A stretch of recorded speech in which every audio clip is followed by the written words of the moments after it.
Praise the Lord. நல்லொரு நாளை ஆண்டவர் கொடுத்தக நாம் ஸ்தோத்திரம் செய்வோம். இந்த கால நேரத்தில் ஆவியானவர் நம்மோடு பேசுகிற வேத பகுதி யாக்கோபு 1 அதிகாரம் 19 ஜேம்ஸ் சாப்டர் 1 verse 19. ஆகையால் என் பிரியமான சகோதரரே, யாவரும் கேட்கிறதுக்கு தீவிரமாயும் பேசுகிறதுக்கு பொறுமையாயும் கோபிக்கிறதுக்கு தாமதமாயும் இருக்க கடவார்கள். ஆமேன். நம்முடைய வாழ்க்கையில் நம்மளுக்கு தேவையானது இந்த இடத்தில், இந்த கால நேரத்தில் ஆவியானவர் பேசுகிறார். என்னை கேட்கிற அநேகருடைய இடத்தில் வாழ்க்கையிலும் இப்படிப்பட்ட சுபாவ குணங்கள் இல்லை.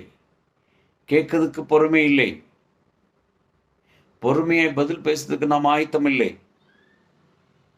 கோபம் கொள்ளுகிறதுக்கு எப்படி நமக்கு தெரியவில்லை, ரொம்ப தவிக்கிறோம். ஆனால் யாக்கோபு சொல்லுகிறத இந்த இடத்துல நாம் கர்த்தருக்குள்ள விசுவாசமாக இருக்கிறவர் தேவாவி நமக்குள்ள வாசம் பண்ணுகிறது. இந்த வசனத்தை போல என்னை மாற்றும்படிக்காக என்னை ஒப்பு கொடுக்கிறோம் ஆண்டவரேன்னு சொல்லுவோமா? அப்பொழுது உங்களுடைய காரியங்கள் நன்மைக்காய் கர்த்தர் வாய்க்க செய்வார். நல்ல ஆண்டவரே, நன்றி செலுத்துகிறோம். இந்த கால நேரத்தில் என்ன கேட்கிற ஒவ்வொரு பிள்ளைகளையும் இந்த வேத வசனத்தின்படி பிதா குமாரன் பரிசுத்தாவின் நாமத்தில் ஆசீர்வதித்து ஜெபிக்கிறோம். இயேசுவின் நாமத்தில் பிதாவே, ஆமென்.